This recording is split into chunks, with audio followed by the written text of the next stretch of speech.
Todo dia 22 de abril é lembrado no Brasil como o dia em que os portugueses chegaram ao território brasileiro pela primeira vez. Este evento ocorreu no ano de 1500 e marcou a história do nosso país. Eu vou te contar como aconteceu a chegada dos portugueses ao Brasil.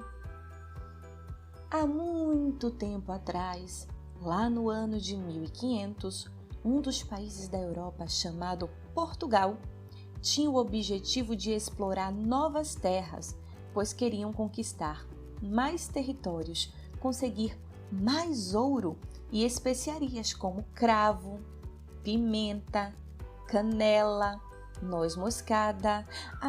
E também queriam levar mais pessoas para a religião deles, a religião católica. Nesta época, Portugal e o Reino de Castela, a Espanha, estavam se lançando ao mar em busca de novas terras e principalmente metais preciosos. Trata-se do período das grandes navegações. Então, no dia 9 de março de 1500, 13 embarcações, sendo 10 naus e 3 caravelas, partiram de Lisboa, cidade de Portugal, com cerca de 1.500 homens, seguindo a costa do continente africano em busca de um caminho alternativo para se chegar nas Índias. Encontrar uma rota para chegar nas Índias era muito importante, pois lá eram encontradas as tais especiarias, mercadorias que tanto queriam e que tinha muito valor naquela época. O português que encabeçava a travessia e comandava a expedição chamava-se Pedro Álvares Cabral. A ideia dos navegantes era contornar a ilha de Cabo Verde e chegar ao destino desejado que ficava a leste de Cabo Verde. Para entender melhor essa orientação, vamos olhar a Rosa dos Ventos?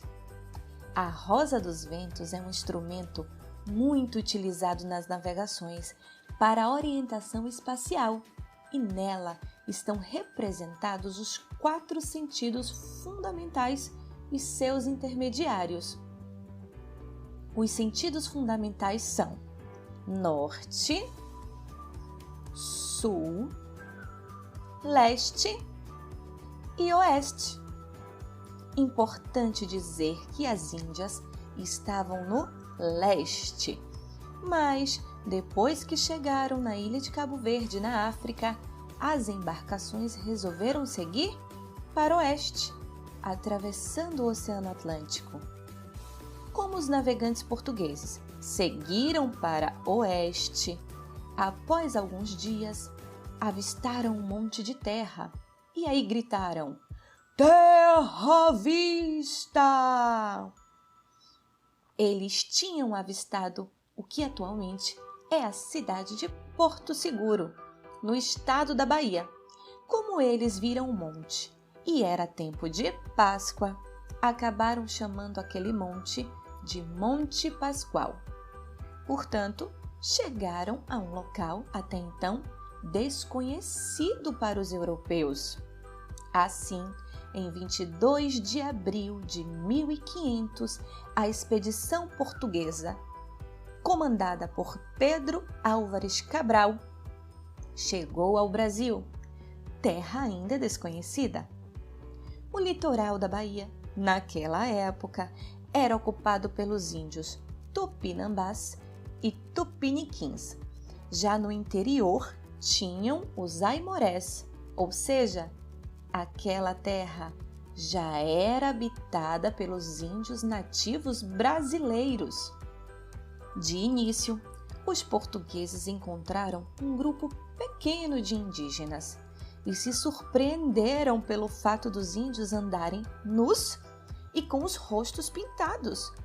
Isto porque, diferentemente dos índios, todos os portugueses andavam vestidos com suas roupas compridas escondendo boa parte do corpo. Dentre os tripulantes das embarcações estava o escrivão Pero Vaz de Caminha, o qual relatou ao rei de Portugal, por meio de carta, sobre o descobrimento das novas terras e a grande diferença cultural entre os povos. Mais adiante, no dia 26 de abril, foi celebrada a primeira missa em solo brasileiro, realizada por Frei Henrique de Coimbra. Isto porque os portugueses acharam que os índios não possuíam religião, então apresentaram o ritual da religião católica, a missa.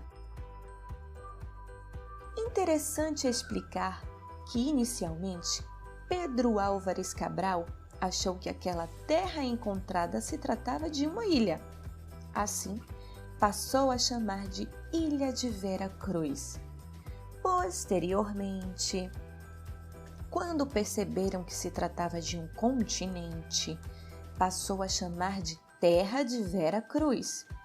Somente em 1511, pelo fato de haver uma grande quantidade de árvores de pau-brasil, terminaram por chamar aquela terra de Brasil. Por fim, a partir de 2 de maio de 1500, a expedição portuguesa resolveu, enfim, navegar na direção da Índia, o destino inicial da expedição. Mas o destino daquela terra e daquele povo já tinha sido mudado.